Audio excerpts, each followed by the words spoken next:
Olá, está começando mais um Envisionar Podcast. Eu sou o Thiago Faria, consultor e teólogo, e estou aqui com o Josué, diretor da Envisionar, e estamos juntos para ajudarmos pastores e líderes a cada vez mais crescerem, se desenvolverem e influenciarem o Brasil. Se você está ouvindo a gente pelo YouTube, maravilha, dá um like, compartilha com outras pessoas, e se inscreve no canal para a gente cada vez mais crescer em influência. E se você está ouvindo a gente pela Rádio Transmundial, saiba que a gente está no YouTube. Você pode ir lá acompanhar não só esse episódio, mas outros, além dos cortes também. Então é isso, estamos aqui hoje, depois do lançamento, esse é o episódio 2. Exatamente. E a gente está aqui para falar de outro tema hoje. Hoje nós vamos fazer uma inversão aqui, porque eu que vou entrevistar o Thiago hoje. A gente tem um momento muito especial, que é o lançamento do primeiro livro do Thiago, o livro A Igreja que Faz Discípulos. É fruto de uma longa trajetória aí, né, Thiago, de aprendizado, de discipulado, etc. E também das coisas que a gente tem feito aqui na Envisionar para ajudar as igrejas e os pastores nesse aspecto. Então, primeiro me fala como é que você se sente aí lançando o primeiro livro, né, nessa área. Pois é, estou muito feliz de estar lançando esse primeiro livro, porque é uma experiência muito diferente, né? O José passou por isso 17 vezes já, então já está acostumado. Para ele é igual ir tomar banho, é coisa simples assim, né? Mas para mim é novidade. Então está sendo muito interessante ouvir as primeiras repercussões das pessoas. Estão começando a ler, ainda está bem no comecinho, mas estão começando a ler, estão começando a compartilhar, né? Uhum. Então está sendo uma experiência muito legal. E por que você escolheu esse tema? Pois é, porque quando a gente estava construindo, desenvolvendo nosso programa de discipulado que a gente faz aqui no Envisionar, que é ajudar líderes e pastores a realmente implantarem o discipulado na sua comunidade, a gente percebeu que estava faltando ainda uma publicação no Brasil, em português, que ajudasse os pastores a realmente tomar algumas decisões muito práticas, do tipo, eu escolho discipulado individual, eu escolho discipulado em grupo, qual material eu uso, como é que eu monto minha trilha de discipulado. Então a gente tinha essa ideia espalhada por alguns textos, alguns livros, mas não organizadas da forma como a gente gostaria aqui no Envisionar. Então, aí eu decidi escrever o livro, e aí tudo começou. Legal. Bom, a gente sabe que esse tema no Brasil é um tema que vem num crescente. Ele ainda é novo relativamente, porque eu me lembro que há 40 e poucos anos atrás, o Ari Veloso e alguns outros foram os primeiros a falar nisso, mas acho que demorou aí uns 20 anos, pelo menos, para isso começar a engrenar. E eu diria que talvez nos últimos 15, 20 anos é que ele vem tendo um destaque maior. Mas eu sei que muita gente ainda hoje tem uma certa confusão. O que é discipulado? Então, fala um pouquinho sobre isso. É verdade. Quando a gente vai conversar com pastores e líderes, a gente pergunta o que é discipulado, né? Pessoas de uma mesma igreja, assim, sentadas numa mesma mesa. As respostas são tão diferentes, né? Que é engraçado até como um mesmo conceito e ideia pode ter muitas versões diferentes, né? E isso é um dos problemas, né? Uhum. Como a liderança da igreja, às vezes, não tem uma clareza sobre o assunto, visões muito diferentes, a coisa não avança, né? O discipulado não avança nas igrejas. Mas discipulado é uma palavra que não está na Bíblia, no Novo Testamento, mas nada mais é do que o processo de seguir Jesus e levar outras pessoas a também serem discípulos de Jesus, né? Uhum. Então, de certa forma, é simples o conceito, mas muitas vezes as pessoas acham que o discipulado tem mais a ver só com aqueles primeiros passos do beabá do evangelho, né? Uhum. Que é descobrir quem é Deus, o Espírito Santo, Jesus. A pessoa faz uma classe lá de 3 semanas, 4 semanas para se batizar. Ou às vezes um pouco mais. Mas normalmente tem a ideia ainda mais antiga de que discipulado é só aquele primeiro treinamento do início da fé. E não é verdade. Discipulado é um processo para a vida, que é de a gente se parecer com Jesus até morrer, né? Então, enquanto a gente estiver vivo, a gente vai estar na caminhada de discipulado para se parecer mais com Jesus. Uhum. E acho que é importante destacar para os pastores e para os líderes uma palavrinha que você falou aí, que é processo. Né?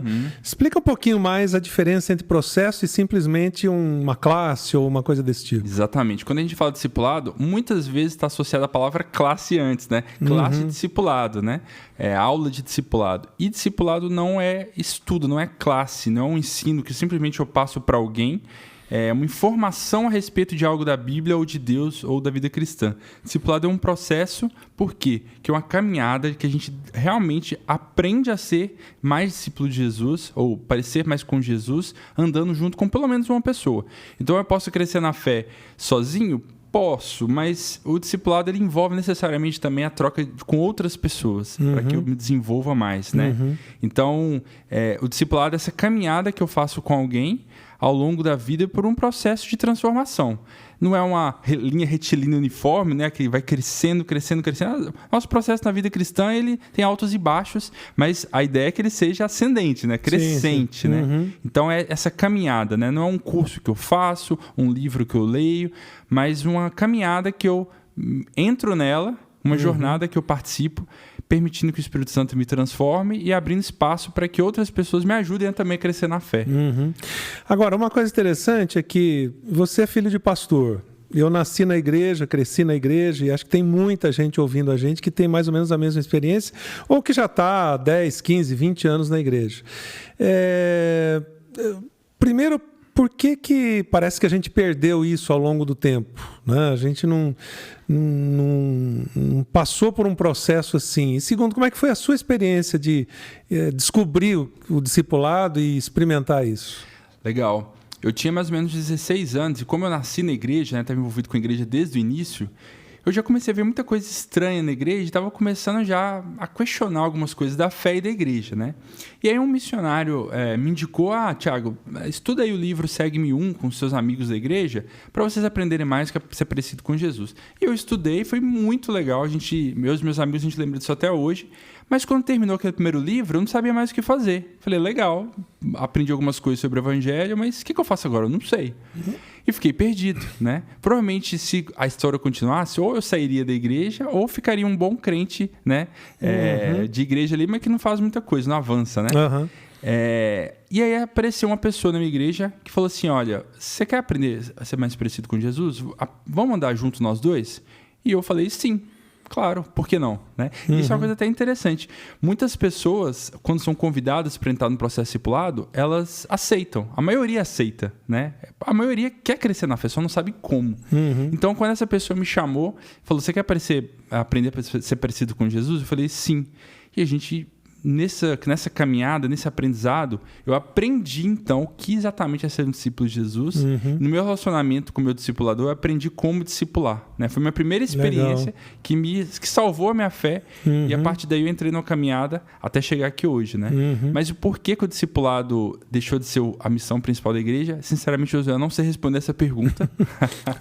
Vou chamar os universitários, que no caso é você. Mas a gente sabe que no último século isso gradativamente parou de ser o foco da missão, né? E outros aspectos mais assim, institucionais da igreja ganharam foco, né? As atividades. Como a gente diz aqui na Visionar, né? Algumas pesquisas que a gente fez, por exemplo, o Dallas Willard diz que esse negócio se perdeu há uns 110 anos atrás e a gente acabou colocando as atividades, eventos no lugar e tanto a minha geração, a sua e outros não foram discipulados, né? Agora, uma outra pergunta sobre isso. Quais são alguns fundamentos do discipulado? Por exemplo, a gente fala da morte do eu, essas coisas. Como é que as pessoas podem entender um pouco melhor isso e como o discipulado mexe com isso? Né? É verdade. O discipulado ele mexe com totalmente a essência da pessoa, quem ela é, a forma como ela entende o mundo, a vida, Deus, as relações, né? Então, de fato, o discipulado não é simplesmente para saber informações a respeito da Bíblia ou de Deus, não. É um processo que muda completamente a minha visão sobre tudo, né? Não só a minha visão no sentido de teoria, mas a minha visão e a minha prática de vida, quem eu sou, quem eu faço, a forma como me comporto. Então veja que o discipulado é uma bomba no coração das pessoas, é uma transformação completa. E tudo começa de fato, como você usou a expressão, né, Josué, a morte do eu. A morte do eu é eu entender que para eu ser discípulo de Jesus eu preciso matar o meu eu preciso mudar a forma como eu olho para mim mesmo, né? E a partir daí muda a minha forma como eu olho a salvação, Deus, o evangelho, a forma como eu me relaciono com as pessoas, a forma como eu trabalho, a forma como eu realmente me envolvo com o mundo, como eu posso influenciar o mundo, como eu posso trabalhar de uma forma diferente. Então, o discipulado, de fato, mexe com tudo, né? E essa bomba que eu brinquei, que transforma o meu coração e a minha prática de vida, é que faz, de fato, as pessoas serem transformadas e falarem, nossa, se isso foi tão bom para mim, por que não eu posso fazer isso com outras pessoas, né? E meu chamado é esse, fazer essa mesma transformação que eu vivi ser verdade para outras pessoas. Legal. Na minha experiência também, Tiago, foi mais ou menos a mesma coisa. Eu cresci na igreja, como eu já falei, e só depois de vários anos é que eu fui entender o que era ser discípulo, né? Mesmo já sendo pastor, etc., e entender essa virada de chave, né? Que a gente precisa dar entre ser membro de igreja, ser crente, ser pastor, ser líder e ser discípulo de Jesus. E aí, isso leva, então, a um outro tema, que é como desenvolver um processo de discipulado na igreja, que eu acho que é a grande dúvida, né, dos pastores e é uma forma prática da gente ajudar. Então, eu sei que você trata disso no seu livro. Fala um pouquinho sobre como pensar nesse processo, como desenvolver um processo de discipulado na igreja. O primeiro ponto, Josué, é a gente descobrir quem a gente quer discipular. Por quê? Porque existem grupos diferentes de discipulado que a gente pode alcançar. Existe a pessoa que acabou de se converter, chegou na igreja hoje, e aí o processo com ela vai ser um pouco diferente. Alguém que veio de outra igreja, outra denominação, também vai ter algumas especificidades. Ou as pessoas que já são membros da igreja, estão lá, que é a maior parte das pessoas hoje que os líderes querem alcançar, os pastores querem alcançar, que aí a gente precisa saber como a gente leva essas pessoas que estão, de certa forma, acomodadas muitas vezes no evangelho, para dar um choque nelas de realidade e levá-las a realmente vivenciarem uma caminhada de ser discípulo de Jesus. Então, para cada um dos grupos que a gente quer alcançar na igreja, vai ter uma trilha específica, um caminho específico, uma estratégia específica para a gente alcançá-las. A partir do momento que a gente identificou melhor, olha, essa pessoa que é membro de igreja, então vai ter essa caminhada com ela. Essa outra característica tem essa caminhada. Depois que a gente identificou melhor as características de cada grupo, aí sim a gente monta o que a gente chama aqui no Visionar, inclusive, de trilhas de discipulado. Né? A trilha de discipulado nada mais é do que uma sequência de passos que a gente quer levar a pessoa a dar para crescer na fé. Isso pode parecer simples para alguns, mas para outros é um pouco estranho, porque para muita gente é assim, como é que eu cresço na fé?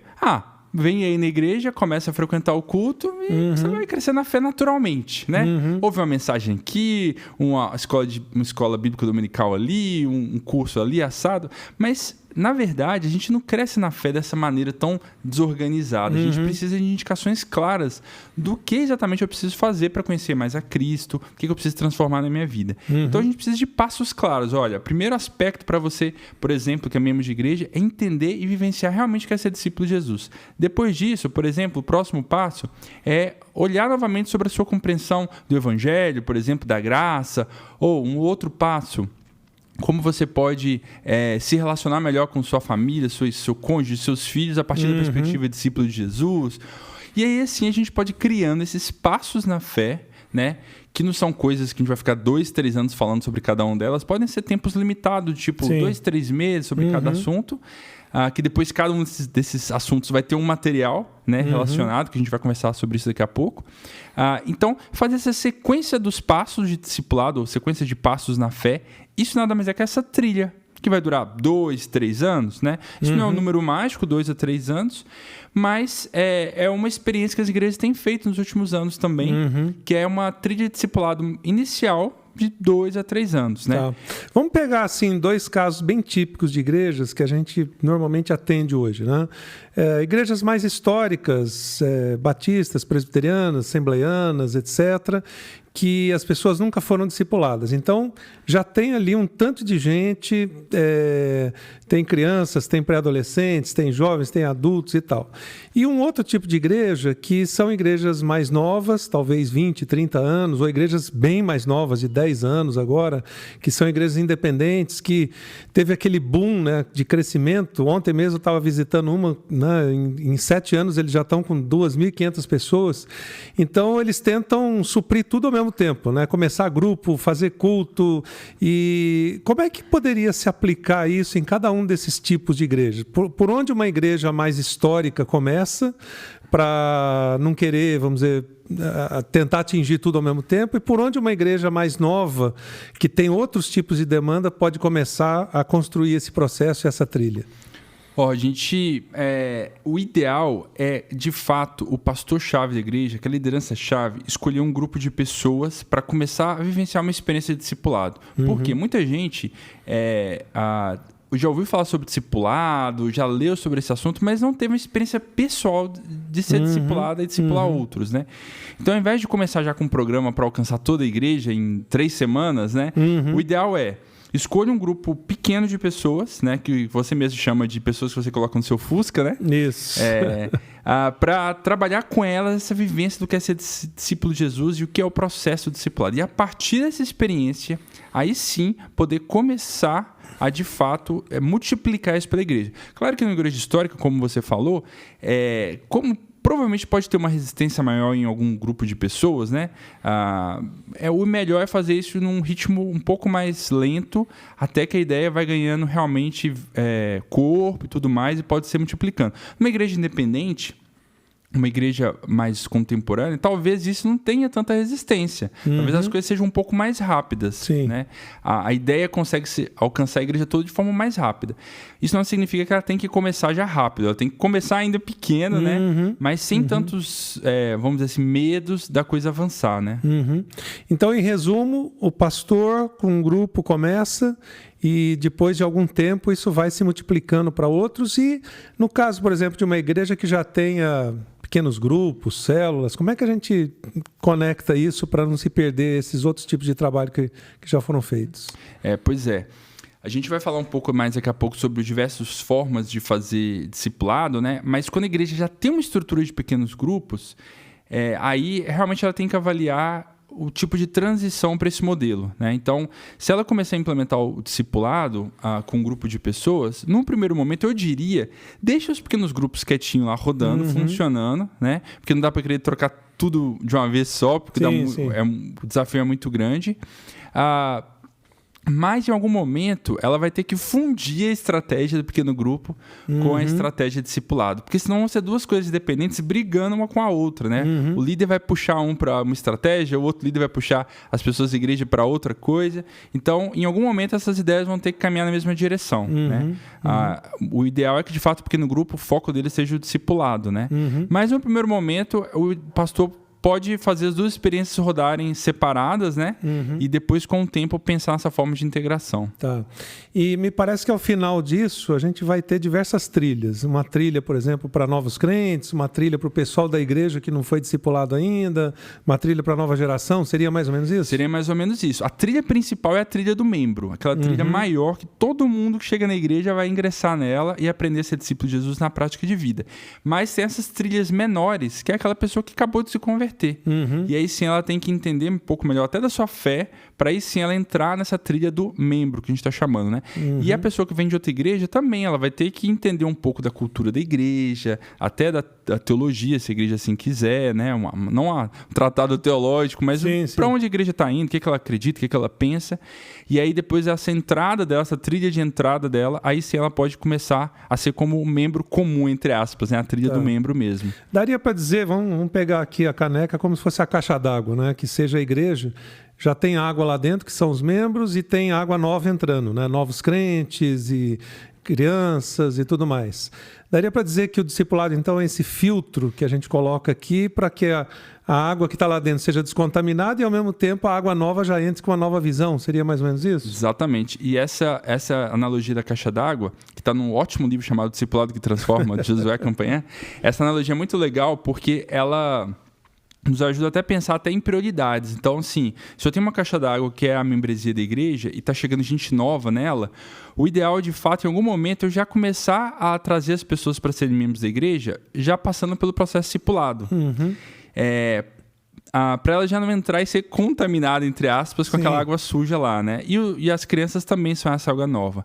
Mas, ao mesmo tempo, eu posso pegar um grupo da igreja, né, que eu estou chamando aqui de liderança-chave, algumas pessoas chaves, e aos poucos ir, vamos dizer assim, limpando essa água que está na caixa d'água, né, para eles entenderem a visão e começando esse processo de cura ali, né, ou de mudança de visão e tudo mais. Mas é melhor já colocar a gente nova para dentro, já na visão do discipulado, né, para ele já entrar certo. Né? E trazendo para esse momento, vamos dizer, ainda... A gente está chamando pós-pandemia, não chegou no fim ainda, mas é um momento pós-pandemia.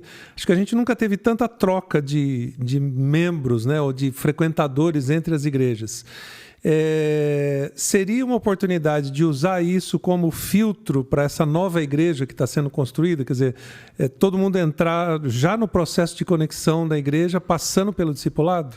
Com certeza. Isso faz todo sentido, porque como o trânsito religioso está muito intenso nas igrejas hoje, né?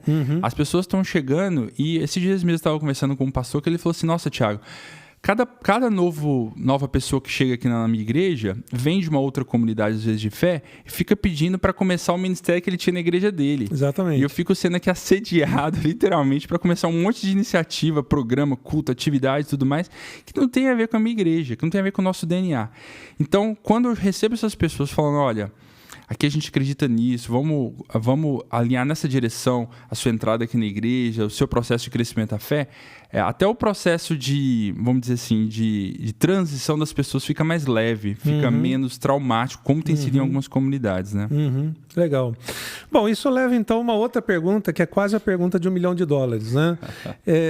Qual o melhor jeito de discipular as pessoas? É individual, é em grupo, é em mini grupo? Tem um jeito único? Como é que é isso? Essa pergunta é realmente muito boa, Josué. A gente ouve ela muito aqui no Envisionar, nessa pergunta, né? A gente tem pelo menos 3 estratégias de discipulado, como você citou, né? Que a gente não inventou elas, na verdade elas sempre existiram, né? É mais ou menos pensar assim, Jesus tinha o grupo dos 12, que era como se fosse o grupo dele de trabalho. Tinha Pedro, Tiago e João, que era um mini grupo ali, um pessoal que ele dava mais atenção, caminhava mais perto. E tinha João, que era o discípulo amado. João disse que era o discípulo amado, então você tem que avaliar se ele está certo ou errado, né? Porque era realmente Jesus fazia o tete a tete com ele ali. Então, mais ou menos isso assim que a gente percebe de macroestratégias, né? A gente tem o discipulado em grupo, que é de fato um grupo trabalhar o processo de ser discípulo de Jesus. E qual que é a grande, vamos dizer assim, qual que é a grande força do discipulado em grupo? Que ele é muito rápido, né? Se eu pegar uma igreja de 100 membros e querer separar as pessoas em 10 grupos, eu consigo 10 líderes e, num instantinho, eu alcanço todo mundo. Qual que é a limitação do discipulado em grupo? É que ele é um pouco mais superficial, ele não é tão profundo, né? Por quê? Porque eu vou discipular 10 pessoas, por exemplo, não vou conseguir dar um acompanhamento constante, profundo para cada uma dessas 10 pessoas, né? Então, a gente vai ter uma coisa um pouco mais superficial. Um caminho que as igrejas têm escolhido nos últimos anos talvez 10 seja muito. Então, deixa eu diminuir o número aqui de pessoas, né, para 6, 7, 8. Até igrejas muito conhecidas no passado, que tinham grupos grandes, estão cada vez reduzindo mais esse número de pessoas, né? Eu não consigo acompanhar 12, mas talvez eu consiga acompanhar 6, 5 pessoas, né? Um pouco mais de profundidade. A outra estratégia é o discipulado em mini grupo, que aí 3 pessoas, 4, algo nessa magnitude. O discipulado de casais inclui aqui, né? Um casal discipulando outro casal. A grande força do discipulado em mini grupo é que existe uma profundidade maior no relacionamento, na troca, no envolvimento das pessoas, né? Eu consigo realmente entender como cada pessoa do meu mini grupo está caminhando na fé. Consigo personalizar algumas coisas para ele. No grupo não dá para personalizar tudo, por exemplo. No mini grupo dá. Tem um desafio do minigrupo que eu diria que é o que eu chamo de desafio da conexão. Que é assim, faço eu um minigrupo, eu, você, Josué e o Cadu, que está aqui na produção com a gente. Se a gente for fazer um minigrupo nós 3, se, por exemplo, o Josué falar assim, eu não me dou bem com o Cadu, eu acho ele muito pedante, muito arrogante, porque quem não conhece o Cadu sabe que ele é exatamente assim, né? Se um não gostar do outro, o minigrupo não funciona. Tipo assim, não tem como funcionar, né? Se eu estou num grupo, por exemplo, eu não gosto muito do Cadu, beleza, tem mais 5 pessoas legais aqui.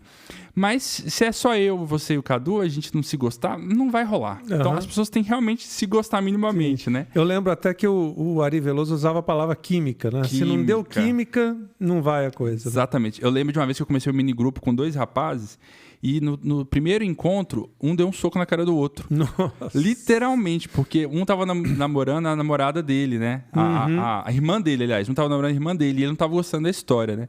Então eu tive que resolver esse conflito primeiro para depois continuar o processo. Então o minigrupo tem essas vantagens. O discipulado individual talvez seja o mais profundo de todos, porque de fato eu começo a acompanhar uma pessoa e falo, olha, vamos juntos aqui crescer na fé. Então eu sei tudo sobre a vida dele, meu tempo é 100% dele, né? Qual que é a limitação? Não é uma desvantagem, é uma limitação. A multiplicação é um pouco mais lenta, né? Sim. No início, pelo menos. Porque eu não consigo acompanhar individualmente 50 pessoas. Sim. Vou acompanhar um só. Depois eu troco, essa pessoa também começa a discipular outro. Ao longo prazo, isso cresce, né? Mas no primeiro momento ali, é um pouco mais difícil de ser rápido. Então, essas 3 estratégias são as principais, mas a gente pode fazer até uma mistura entre elas também em alguns momentos, né? E a igreja pode falar assim, não, eu vou começar individual, mas depois eu mudo para mini grupo, depois eu avanço para grupo, né? Mas não tem resposta do que é melhor, do que é pior. Já vi muitas comunidades que falaram, aqui a gente faz individual e funcionou, e outras que fizeram em grupo e funcionou também. Cada um tem os seus cuidados, suas preocupações, o seu processo de treinamento, discipuladores, para que eles acertem.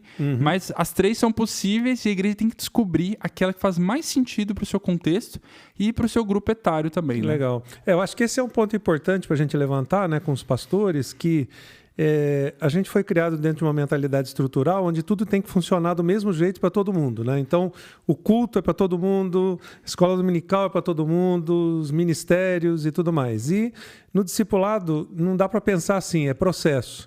Então, eu tenho que pensar, para esse grupo de pessoas, qual o melhor processo? Para aquele grupo de pessoas, o melhor processo. E uma coisa importante que você levantou é o tempo e a disposição de quem vai ser discipulador ou líder de um grupo de discipulado. Às vezes eu nem gosto de chamar de líder porque é aquele peso, né? O facilitador de um grupo de discipulado. Então, pode ser que uma pessoa possa ser um facilitador de um grupo, sei lá, de 10 ou 12, e ele tem tempo extra, o tempo do grupo, para dedicar a essas pessoas, que é o caso de Jesus, que você falou, né? Ele estava com os 12, mas ele tinha os 3 ou 4 lá do barquinho, que ele saía com eles, ou tempo para João, etc. Se você não tem esse tempo para ser um facilitador, talvez seja melhor você se dedicar ao discipulado individual, porque você vai se dedicar só àquela pessoa, ou a 2 ou 3. Então, acho que o aprendizado que a gente deixa aí para os pastores é escolher o melhor formato em função não só do estilo da igreja, mas também em função do estilo das pessoas que vão ser discipuladas para se tornar discipuladores. Senão você coloca vamos dizer assim, um gesso em todo mundo e todo mundo tem que fazer daquele jeito, né? Igual a gente fazia, por exemplo, escola dominical, que é professor, classe, etc. E aquilo acaba se tornando só uma estrutura, né? Então, acho que esse é um ponto importante para se destacar. Agora, normalmente, no conceito que a gente tem ainda de escola dominical, né, todo mundo estudava o mesmo material, a mesma revista e tal. Como é que é isso no discipulado?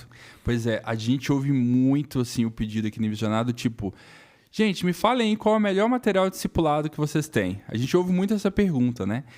E não dá para responder essa pergunta sem saber primeiro para onde a igreja vai, qual a trilha dela, qual a estratégia dela. Então, a escolha dos materiais é a última na construção do processo discipulado, porque a gente pode mudar o material, ele não é tão bom, a gente troca e tudo mais, né? Então, a gente até inclusive tem um que a gente chama de catálogo de recursos de discipulado no Brasil, que você pode baixar no site do Envisionar, que tem uma sugestão de vários materiais bons de discipulado no Brasil. Tem muitos materiais bons, né? Então, depois que a igreja construiu a trilha de discipulado dela, pode falar, olha, tem esse primeiro passo aqui que é falar sobre relacionamentos. Qual o melhor livro, o melhor conteúdo, apostila, texto que fala sobre isso? E aí você pode escolher o melhor material para aquele objetivo. Então, você não fica refém do material. O material é um recurso, uma ferramenta, um suporte para você alcançar o seu objetivo, né? Tem muita igreja que fala assim, não, eu vou escrever o meu material discipulado. Eu diria o seguinte, não comece por aí. Porque dá muito trabalho escrever material discipulado. Parece que não, mas dá muito trabalho. Então, primeiro, escolha materiais prontos que estão bons disponíveis no Brasil e depois, quem sabe, quando você tiver mais musculatura aí, uma equipe preparada, aí sim você construa, escreva algo próprio para a sua realidade, né? Então, existem muito bons materiais que a gente pode escolher de acordo com a nossa trilha que a gente construiu para a nossa igreja. Se eu tenho lá 5 temas que eu vou trabalhar com o pessoal, eu vou escolher 5 bons materiais para cada um daqueles temas, né? Tem igreja que decide falar, não, eu vou pegar uma linha editorial, uma linha denominacional aqui. Isso é um caminho, facilita, mas você fica um pouco mais preso àquilo que alguém definiu que talvez não conhece bem a sua realidade, né? Sim. Bom, Tiago, falando então de material, acho que o princípio é mais ou menos o mesmo das formas de discipulado. Como você falou, tem grupo, mini grupo, individual, etc. Material, se a gente quiser usar o mesmo conceito de escola dominical, né, que todo mundo tem que estudar tudo ao mesmo tempo, a gente vai provavelmente engessar isso. Então, fala um pouquinho mais sobre essa forma de escolher os materiais que os pastores podem usar para descobrir exatamente o melhor material para aquele contexto dele, para aquela realidade dele. Sim, sim. A gente tem bons materiais que, inclusive, a gente sugere que ele tem, na verdade, assim, uma breve introdução. Já tem várias perguntas objetivas simples que a pessoa responde. Esse tipo de material serve para todo mundo, obviamente, mas ele é muito prático e aquela pessoa que tem menos necessidade ou menos tempo para ler, para aprofundar, é muito bom, né? Então, tem muitos materiais nessa direção. E a gente tem bons materiais também que podem ser usados, mas que, na verdade, é um texto narrativo ali, que o autor está falando sobre um assunto e tudo mais, não tem perguntas no final. Isso exige do discipulador que ele consiga fazer algumas perguntas para levar o grupo a pensar sobre aquilo, processar aquele conteúdo e tudo mais, né? Então, determinados contextos, determinadas igrejas, pode ser que o pessoal tenha capacidade para pegar um texto qualquer de um livro bom e fazer perguntas de processamento no final, mas outros talvez não tenham, né? Então, o pastor vai precisar entender, assim, esse material é muito denso, ele é muito prático, ele é muito superficial, para justamente entender o seu grupo, se faz sentido para eles ou não, né? Eu estou lembrando de uma história de uma igreja lá no Sul, que eles falaram assim, não, Tiago, que a gente não vai usar nenhum material, a gente é contra material, a gente vai estudar só o Novo Testamento. E eles pegaram para fazer o processo discipulado com as pessoas, cada um dos 5 pastores começou a discipular um grupo de pessoas, usando o livro de Marcos. E foi muito legal, assim, os resultados foram sensacionais. Qual foi o problema? Na hora de multiplicar, que essas pessoas do primeiro grupo foram multiplicar, não funcionou. Porque eles falaram assim, você é pastor, você sabe falar aí da exegese de Marcos 4, mas eu aqui não sei. O que eu vou fazer com o meu pessoal? Só consigo ler aqui o capítulo 4 de Marcos. Eu não consigo fazer perguntas para o texto, explicar o texto. Aí caiu a ficha deles que eles precisavam ter um material de apoio para quando alguém fosse discipular outros, ele tivesse perguntas chaves para cada um dos capítulos. E aí isso dá trabalho de construir, obviamente, né? Então, a gente tem bons materiais que a gente precisa achar de acordo com o nosso contexto, o nível de profundidade, de densidade. Se às vezes a pessoa, por exemplo, até semi-analfabeta, como tem alguns casos, existem materiais bons no Brasil que trabalham conteúdo discipulado para quem não sabe ler e usam até o próprio processo discipulado como estratégia para ensinar a pessoa a ler, né? Sim, sim. Então, isso tem muita coisa legal sendo construída no Brasil. Acho que isso que você levantou é crucial, porque às vezes, tanto o pastor que pensa assim, eu vou escrever o material ou eu vou estudar com o pessoal, quero usar só a Bíblia, legal, tá bem fundamentado. Mas acho que a dica prática é como é que a gente cria um processo que seja multiplicável depois. Exatamente. Eu trabalho com organizações americanas já há muitos anos e uma das coisas muito práticas que o americano tem é isso. Qualquer coisa que ele faz, ele escreve e detalha tudo para que outro pegue aquilo, entenda de forma fácil e possa multiplicar. Então, acho que essa seria uma dica muito prática para o pastor, né? Ou líder que quer começar um processo discipulado na igreja. Você tem que ter o equilíbrio entre não travar, não engessar aquilo num método simplesmente, num modelo fechado, mas você tem que pensar em como criar algo que seja multiplicável, né? Então, você vai se encontrar com a pessoa, discipulá-la, etc., mas você já tem que dar as ferramentas para ela pegar aquilo ali e fazer depois, né? Isso traz, então, uma outra questão. Vamos supor que eu seja o pastor de uma igreja aí, média, 150 membros e tal, e eu quero começar um processo de discipulado na igreja. A gente já falou algumas coisinhas, mas quais seriam os passos práticos? Eu não tenho nada e não entendo muito ainda do assunto, ouço falar, ouço livro A, B, C. Por onde eu começo? Quais as dicas práticas que você daria para o pastor que quer começar? Legal. Eu acho que o primeiro passo, Josué, o pastor-chave, o líder que está ouvindo a gente, fala assim, deixa eu entender um pouco mais essa história. Então, o próprio pastor ele deixava e falava assim, deixa eu entender um pouco mais sobre o discipulado. E aí ele lê um bom material, lê um bom livro, para ele ter mais fundamento. O segundo passo deixa eu chamar um grupo de pessoas aqui para caminhar junto comigo. A gente até falou um pouco sobre isso, né? Isso. De escolher as pessoas que entrariam com você no Fusca. Mas para eu não ir sozinho. Eu preciso chamar líderes para que eles compartilhem comigo dessa visão e não somente entendam racionalmente, mas tenham prática de vida, né? Acho que aí tem uma pergunta que eu sempre ouço os pastores falando. Eu preciso chamar a diretoria da igreja? É verdade. Os líderes formais? Quem que eu escolho? O pessoal sempre pergunta isso mesmo, Josué, é impressionante, né? Não fique restrito às pessoas que são da diretoria formal da igreja, né?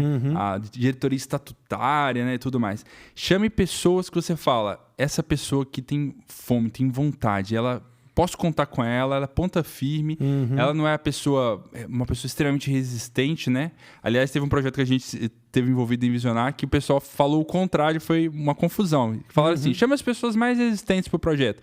E aí deu ruim, né? Não funcionou. Então, a ideia é assim, chama pessoas que realmente estão dispostas, disponíveis, você conta com elas, mesmo se não tem um cargo, né, diretoria na igreja e tudo mais. E aí, a partir desse grupo inicial, você vivencia com ele uma experiência de discipulado, que pode durar 2 meses, 3 meses, 4 meses, né? A gente tem histórias que duraram até mais tempo do que isso, para esse grupo falar, não, a gente realmente passou por um processo de transformação pessoal, que a gente já agora se sente pronto para começar a apoiar outros. E a partir desse grupo protótipo, né, aí sim a coisa pode ir se multiplicando. Não precisa ter velocidade no início. O importante é ter solidez no início. Depois a coisa naturalmente acelera, né? Mas o início é muito importante ter solidez, né?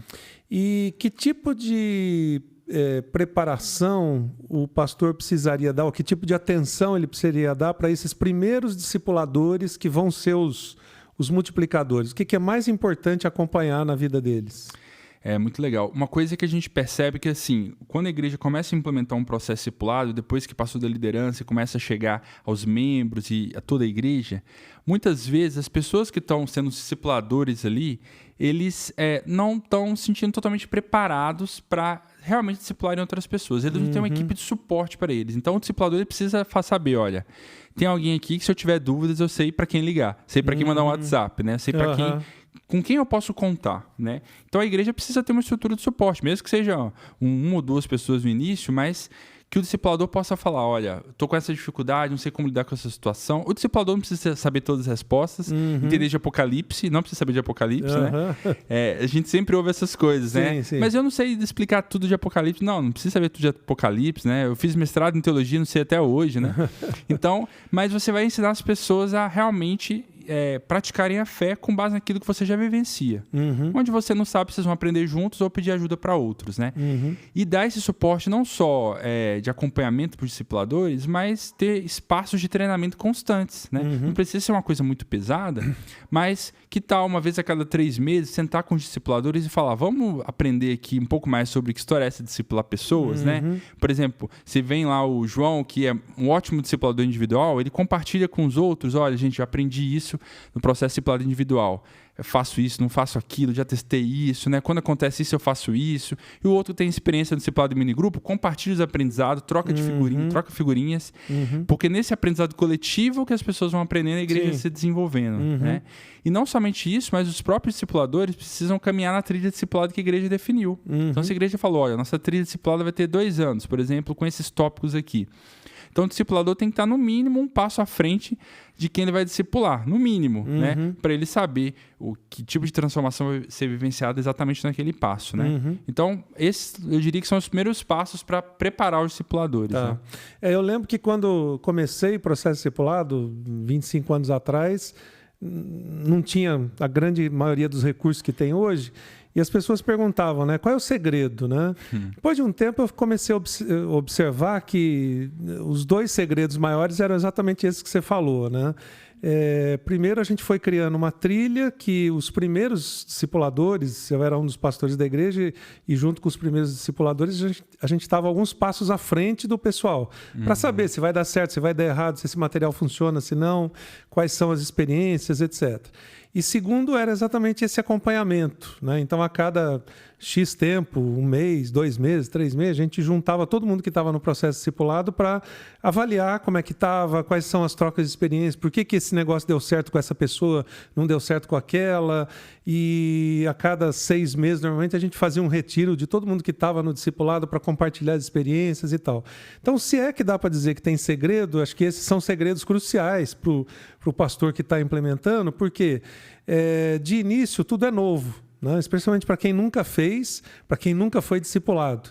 Mas, de outro lado, ao mesmo tempo que você pode trocar figurinhas com gente de outras igrejas, com organizações como a Visionar e outras, CEPAL e tal, você vai criando um conjunto de informações ali, de aprendizados, né, com o grupo que você está discipulando, que aquilo mesmo vai se multiplicando. Eu estou lembrando de várias igrejas aqui que a gente já deu consultoria, que de início eles ficavam toda hora perguntando para a gente, como é que faz isso, como é que faz aquilo? Depois foi diminuindo as ligações, eu falei assim, será que o pessoal desistiu? Né? Mas era exatamente o contrário, o aprendizado interno ia fazendo essa multiplicação. Né? Então acho que isso é crucial, uma dica bem prática aí para o pastor. Né? E pensando nisso ainda, aprofundando um pouquinho mais isso, depois que passa esse primeiro, segundo ano aí da trilha principal do discipulado, qual é o papel desse discipulador com as pessoas que ele discipulou depois? Ele tem que ficar os próximos 30 anos se encontrando com a pessoa toda semana ou não?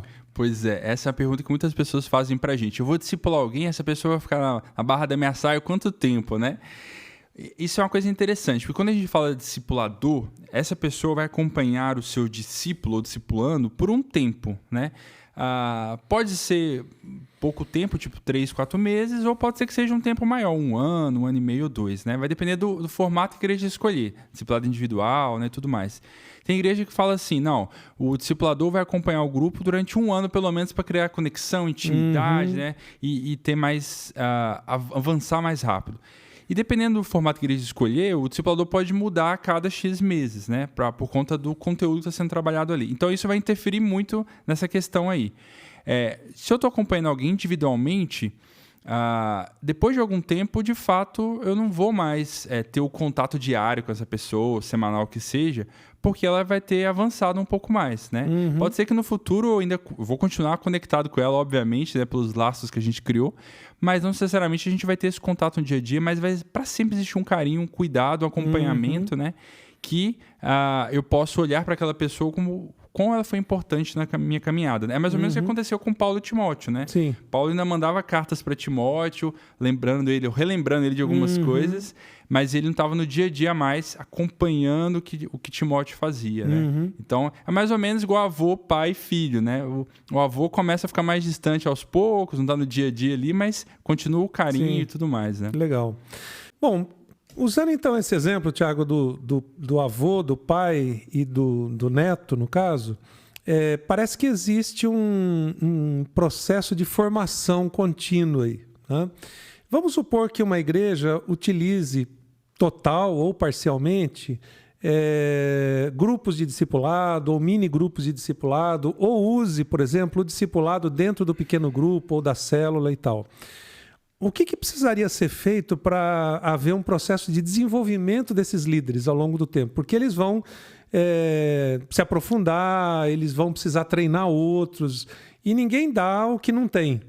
Então, como é que a igreja casaria, né, esse processo discipulado com um processo de desenvolvimento de líderes? Legal, muito bom. Eu diria, até retomando o que a gente já disse, que o primeiro passo é o líder passar pelo próprio processo discipulado da trilha da igreja, né? Porque isso já vai envolver, vamos dizer assim, uma quantidade de horas significativa dele não somente discipular outros, mas ele também está sendo discipulado por alguém, né? Por um grupo de pessoas. No segundo momento, tem esses treinamentos que eu citei, que tem mais a ver com o próprio processo discipulado em si. Como é que eu discipulo pessoas, aprendizados dessa caminhada. Mas tem outro aspecto que você levantou, Josué, que é o seguinte: como é que eu continuo treinando esse discipulador na perspectiva de líder? Porque ele, de fato, é uma pessoa que influencia, impacta outros, e muitas vezes esse discipulador começa a ter uma influência muito grande sobre os seus discípulos e começa a liderá-los, de fato, ou outras iniciativas na igreja, né? Então, aí o líder tem que ser convidado, o discipulador líder tem que ser convidado para entrar no trilha de treinamento de liderança mesmo da igreja, né? E aí, vários assuntos e temas são possíveis. A gente falou sobre isso no lançamento do podcast, no episódio 1, né? Mas esse líder-chave que já entende que é ser discípulo de Jesus, que já está discipulando, é uma ótima pessoa para trilhar essa capacitação de líderes, né? Conhecer sobre liderança servidora, conhecer melhor sua missão, sua vocação, né? Entender melhor como é que ele pode ampliar sua própria influência, e por aí vai. Os temas são muitos, né? Para ajudá-lo, de fato, a ter ferramentas para esse papel cada vez mais crescente dele de influenciar pessoas, né? Sim. Eu acho que seria importante destacar também o seguinte, que nem todo discípulo vai se transformar num líder, mas todo discípulo vai necessariamente se transformar num discipulador. E alguns discípulos vão se transformar em líderes que podem ajudar nessa coordenação do processo de discipulado na igreja, né? Às vezes a gente faz essa ideia de que todo mundo vai liderar. Não, é possível que a grande maioria possa se transformar num líder, mas a gente pensa no líder como um cargo. E o discipulador não é um cargo, né? O discipulador é parte do mandamento de Jesus. Eu primeiro entendo o que é ser discípulo e depois me torno um discipulador. Então eu posso discipular uma pessoa por ano, por exemplo, ou coisa desse tipo. E se o processo da igreja avançar, e eu tenho dom também de liderança, eu posso ajudar nessa coordenação, né? Então, acho que isso é uma coisa importante, uma outra dica prática aí para o pastor, né? Agora, aprofundando ainda um pouquinho mais um outro tema, talvez tenha muitos pastores que digam assim: mas eu já sou pastor da igreja há 20 anos, minha igreja funciona, tem todos os cultos, eu prego, aconselho, visito e tal. Para que eu preciso de discipulado hoje, se minha igreja funciona? Pois é. Eu diria que o primeiro aspecto é assim, será que ela está funcionando mesmo, né? Será que ela está funcionando mesmo? Será que as pessoas estão tendo transformação de vida ao longo do processo de frequentar essa igreja? Será que as atividades que a gente faz como igreja estão levando as pessoas a terem transformação de vida? Esse é um ponto-chave, né? Porque se não existe transformação de vida numa coisa que a gente faz, a gente tem que rever isso que a gente está fazendo, né? Porque o objetivo da igreja não é ser uma agenda de atividades, é transformação de vidas. Esse é o negócio da igreja, né? Então, quando a igreja fala assim, não, o discipulado vai ser algo central, porque se eu quero levar as pessoas a crescerem na fé, a serem transformadas, o discipulado tem que ser a coisa central da igreja, né? Isso é uma descoberta um pouco óbvia, mas nem tão prática na vida das igrejas, porque às vezes outras coisas são a centralidade da igreja, né? São o foco da igreja, né? Às vezes a igreja quer colocar o serviço como foco, ou às vezes até a adoração no culto, né? como foco, mas isso não necessariamente puxa o crescimento de transformação de vidas, né? Então eu até falo, né? Se, por exemplo, pensando no pequeno grupo, a igreja tem estratégia de pequenos grupos e células. Se o foco do pequeno grupo não for o discipulado, vai ser alguma outra coisa. Então, se ela fala assim, não, nosso pequeno grupo é que o foco é a comunhão. Ok. Mas tem um grande risco desse pequeno grupo que é focado na comunhão virar um bom grupo de amigos, que a gente come pizza, troca ideia junto, mas não necessariamente cresce na fé. Se o pequeno grupo ou célula, por exemplo, tiver o foco na evangelização, que é algo muito típico no Brasil, né? Não, a gente abre as portas da nossa casa, os vizinhos vêm, a gente fala do evangelho. Ok, esse pequeno grupo pode ser um espaço para que eu fale de Jesus, de certa forma, para algumas pessoas, mas não necessariamente vai ser um bom ambiente para que as pessoas cresçam na fé de forma crescente, estruturada, com passos claros, né? Porque se eu estou aqui no grupo aberto, falando sobre minha vida, e aí do nada aparece a vizinha do 71 aqui, fala, cara, não vou falar do meu pecado aqui na frente da vizinha, né? Não tenho coragem. Então, o pequeno grupo ele tem que ser fechado. Um grupo de pessoas está acompanhando minha vida e a gente está crescendo juntos. Então, qualquer iniciativa que eu queira, se ela não for focada no discipulado, ela pode até ser uma boa iniciativa, mas não necessariamente vai estar ocorrendo transformação de vida. Esse é o fio da meada, né? Tá. Eu acho que essa palavra é central, né? Muita gente me pergunta, como é que eu meço se o discipulado está funcionando? E me parece que a palavra transformação é a palavra-chave aí, né? Então, seria interessante comentar um pouquinho sobre essa forma de medir, quer dizer, como é que a gente descobre que as pessoas realmente estão sendo transformadas pelo discipulado? Essa é uma excelente pergunta, porque transformação de vida não tem alguns aspectos tão objetivos de mensuração, né? Se eu estou numa empresa, eu meço lá lucro, produtividade, né? Atendimento ao cliente, qualquer coisa assim. Mas quando a gente está falando do negócio igreja, né? A transformação de vida de pessoas, não dá para colocar tudo na ponta do lápis, mas a gente consegue ver de forma clara transformação de vida nas pessoas. Então, o discipulador, ele consegue mensurar se a pessoa está reagindo ao processo de transformação ou não. O discipulador sabe dizer, né? Claro que com treinamento a gente consegue melhorar essa percepção do discipulador. Mas com algumas perguntas-chave dele, a gente consegue realmente perceber se aquilo está fazendo sentido para a vida da pessoa ou não. E não só nela, mas as pessoas ao redor dela, né? Porque seu marido, o seu filho, os seus parentes falam, seus amigos falam a respeito de você. Você está mudando? Você consegue mostrar coisas claras na sua percepção de vida, na sua prática de vida que demonstram que você realmente está mudando, né? E claro, a gente pode perguntar para as pessoas sobre o quanto elas estão meditando na Bíblia, o quanto elas estão orando, o quanto elas estão de fato trabalhando, né, no Evangelho, a partir do Evangelho. E isso tudo ajuda a gente a tentar medir um pouco dessa transformação na vida das pessoas.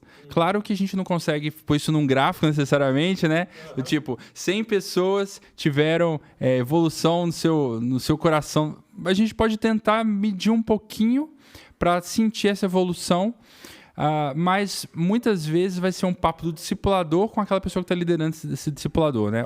Essa pessoa está se desenvolvendo, está alcançando o que se propunha esse passo do discipulado. Vou dar um exemplo bem prático. Vamos supor que a gente está trabalhando aqui no passo perdão, né? Então, eu estou levando as pessoas a pensarem sobre estudarem, trabalharem, mergulharem no assunto perdão naquele momento do discipulado da vida delas. Legal. O resultado prático daquele passo perdão não é se a pessoa entendeu o que é perdão ou simplesmente sabe dizer onde está escrito perdão no Novo Testamento. Não, o resultado prático é assim. Essa pessoa realmente aprendeu a perdoar alguém que ela tinha dificuldade? Ou ela pediu perdão para alguém que ela não tinha pedido ainda? São coisas muito simples, mas que dá para mensurar. Não, se ela pediu perdão para o pai depois de tudo que ela me contou, é porque fez sentido na vida dela, né? Claro que ela vai ter estudado a Bíblia, ter conversado sobre o assunto, mas o resultado no final é assim: ela aprendeu a perdoar. Ou ela aprendeu a pedir perdão. Isso é um resultado que eu diria assim, um resultado chave daquele processo de transformação na vida dela. Isso, estou dando o exemplo do perdão, mas serve para qualquer outro tema que a gente quiser, né? Daria para dizer, então, que para o pastor que lidera uma igreja há 10, 20 anos e que está ali naquela marcha, né, culto, classe, ministérios, etc., seria virar a chave sobre o foco da igreja, o propósito da igreja? Exatamente. E isso, Josué, é muito legal. Quando a igreja começa a perceber o que é o discipulado, começa a implantar isso na igreja, naturalmente ela começa a perceber: a gente faz algumas coisas aqui que não fazem tanto sentido mais.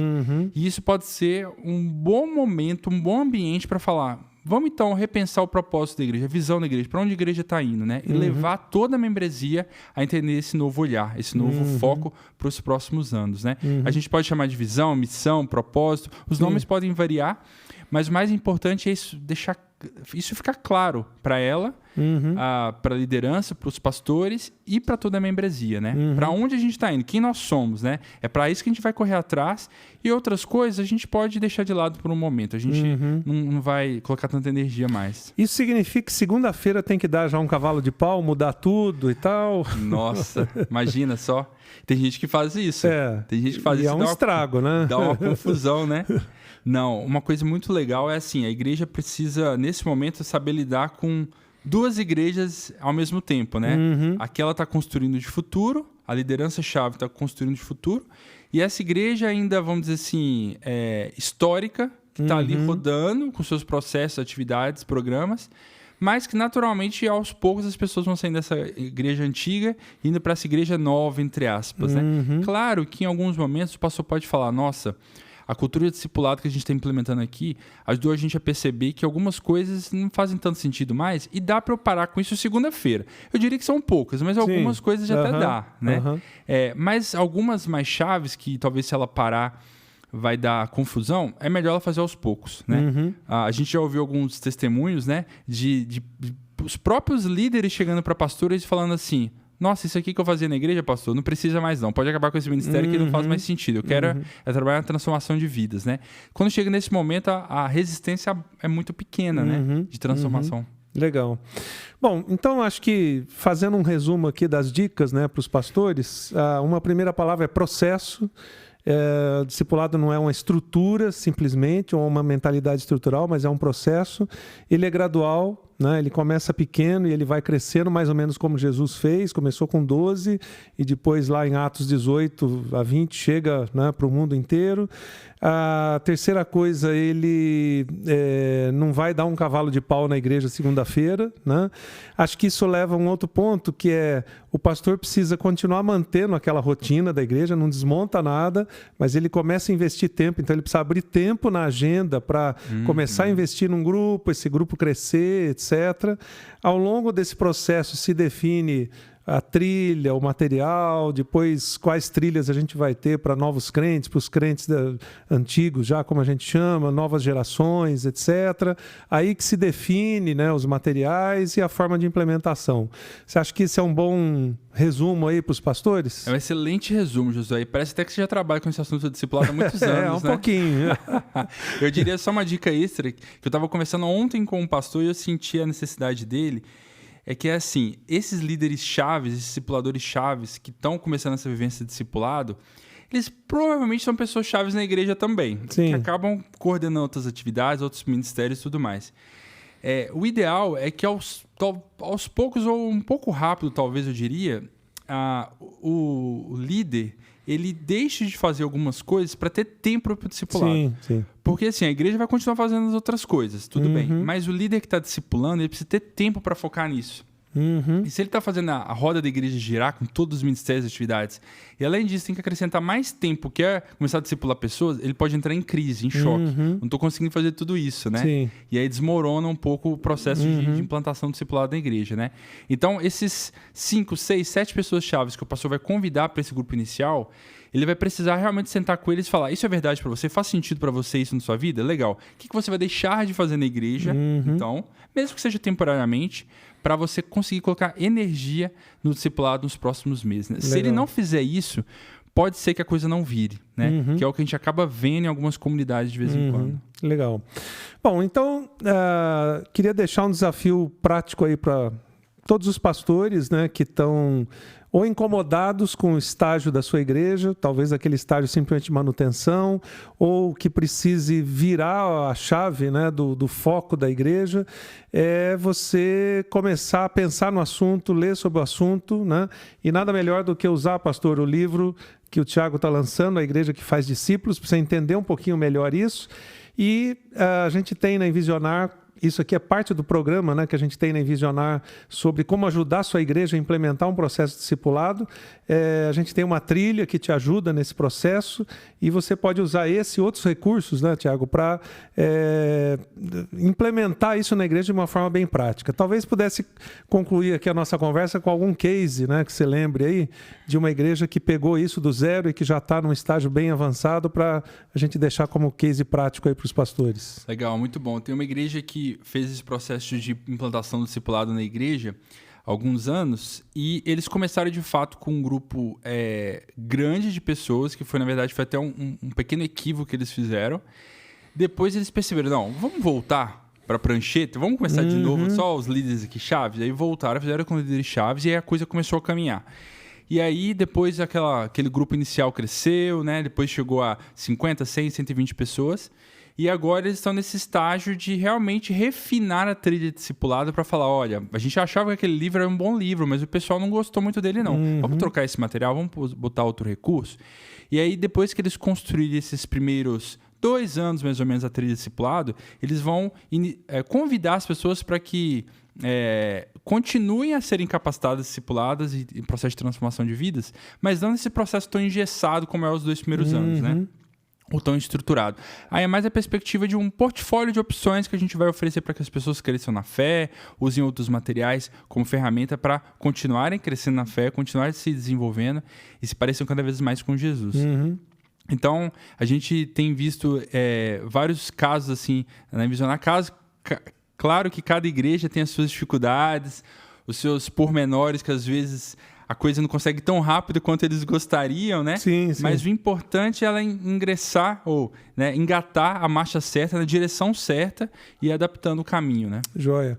Bom, minha gente, estamos encerrando esse papo aqui. Espero que tenha sido extremamente útil para você. Primeiro, para você que é pastor, que ainda não está implantando nada na igreja em termos de discipulado. Eu espero que essa conversa tenha te incomodado e te leve aos próximos passos de como começar isso.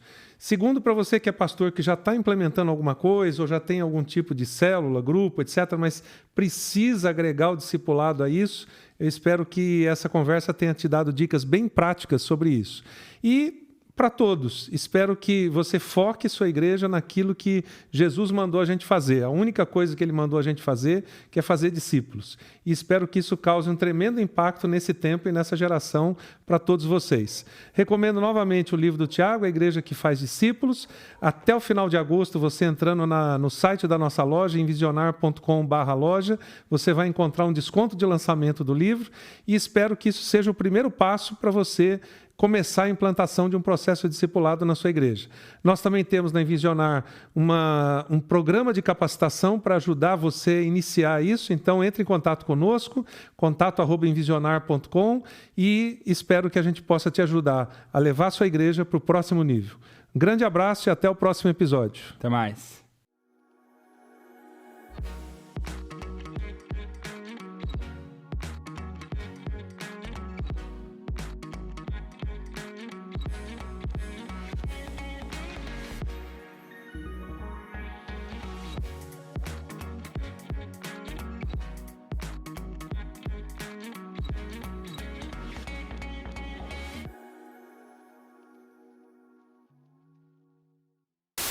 Bom, como a equipe técnica foi citada, só fica aí o pequeno alerta de que vamos exigir o quê, Jones? Direito de resposta, né? É o mínimo. Próximo episódio, quem sabe, Cadu e Jones, equipe técnica, equipe de produção aí pra você no episódio com o direito de resposta. É isso aí. Fechou? Valeu, galera. Será que eles vão deixar aí pro ar isso?